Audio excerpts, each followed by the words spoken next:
नहीं दिलवा के मिले आराम जी, काहे प्यार होला इकरार होला, नहीं दिलवा के मिले आराम जी। बता दो राम जी, बता दो राम जी। केहू दिल लगा के दिल तोड़ देला, केहू बीच सफर साथ छोड़ देला, ई कोई सन होला काम जी। बता दो राम जी, बता दो राम जी।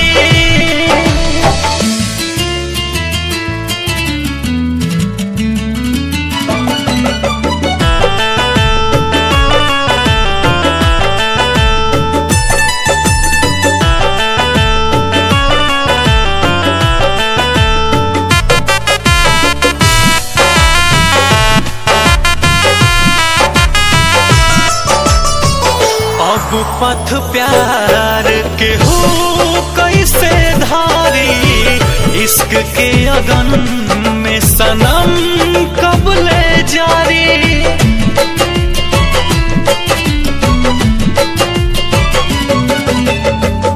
अब पथ प्यार के हो कैसे धारी, इश्क के अगन में सनम कब ले जारी। नहीं शोर होला, नहीं शोर होला, दिल थोर होला, टूटेला जब की तमाम जी। बता दो राम जी, बता दो राम जी।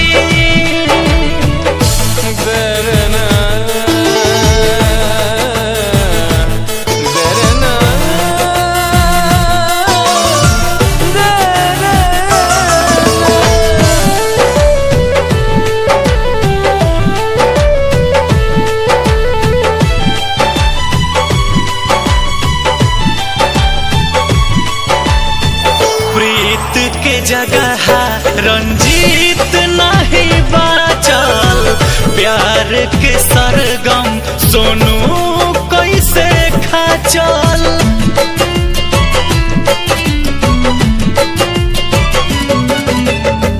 प्रीत के जगह रंजीत नहीं बाचल, प्यार के सरगम सोनू कैसे खाचल।